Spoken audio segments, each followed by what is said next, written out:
নমস্কার বন্ধুরা, আপনারা দেখছেন দেশি মুরগি পালন Bangla YouTube channel. West Bengal পশ্চিম মেদিনীপুর থেকে আমি আপনাদের কাছের বন্ধু রিজাউল মণ্ডল। ভিডিও টাইটেল ও আজকের বিষয়, গরমে দেশি মুরগির যত্ন নেবেন যেভাবে, সহজ টিপস ও পরামর্শ। হ্যালো বন্ধুরা, আশা করি সবাই ভালো আছেন। আজকের ভিডিওতে আমরা আলোচনা করব গরমের সময় দেশি মুরগির যত্ন নেওয়ার কিছু সহজ টিপস ও পরামর্শ নিয়ে।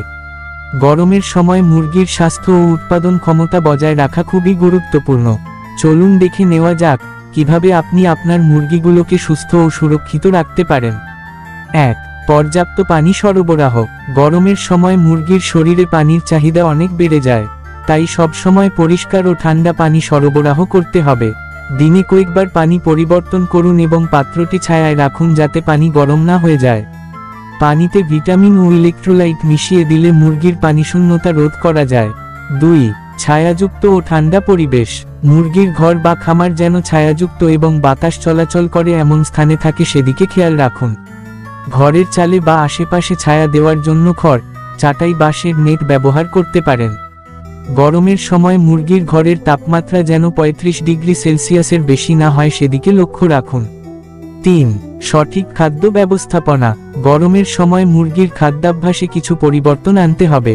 সকাল ও সন্ধ্যার দিকে যখন তাপমাত্রা কিছুটা কম থাকে তখন মুরগিকে খাবার দিন।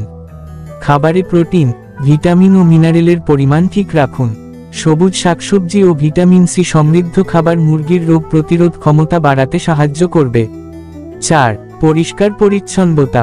গরমের সময় মুরগির ঘর ও আশেপাশের পরিবেশ পরিষ্কার রাখা খুবই জরুরি। নিয়মিত মুরগির বাসস্থান পরিষ্কার করুন এবং মলমূত্র সরিয়ে ফেলুন। এতে রোগ জীবাণু ছড়ানোর ঝুঁকি কমবে। মুরগির ঘরে যাতে পোকামাকড় বা মাছি না থাকে সেদিকেও খেয়াল রাখুন। 5. রোগ প্রতিরোধ ও চিকিৎসা। গরমের সময় মুরগির বিভিন্ন রোগ যেমন হিটস্ট্রোক, ডায়রিয়া বা শ্বাসকষ্টের সমস্যা দেখা দিতে পারে। তাই মুরগির স্বাস্থ্য পর্যবেক্ষণ করুন এবং কোনো অসুস্থতা দেখা দিলে দ্রুত ব্যবস্থা নিন। প্রয়োজনে পশু চিকিৎসকের পরামর্শ নিন। তো বন্ধুরা, এই ছিল গরমের সময় দেশি মুরগির যত্ন নেওয়ার কিছু সহজ টিপস ও পরামর্শ। আশা করি ভিডিওটি আপনাদের উপকারে আসবে। যদি ভালো লাগে তাহলে লাইক, শেয়ার এবং চ্যানেলটি সাবস্ক্রাইব করতে ভুলবেন না, কারণ এই চ্যানেলে হাঁস মুরগির অসুখ বিসুখ সম্বন্ধে আলোচনা করা হয় এবং উপদেশ দেয়া হয়। আর কোনো প্রশ্ন বা পরামর্শ থাকলে কমেন্টে জানাতে পারেন। সবাই ভালো থাকুন, সুস্থ থাকুন। দেখা হবে পরের ভিডিওতে। ধন্যবাদ।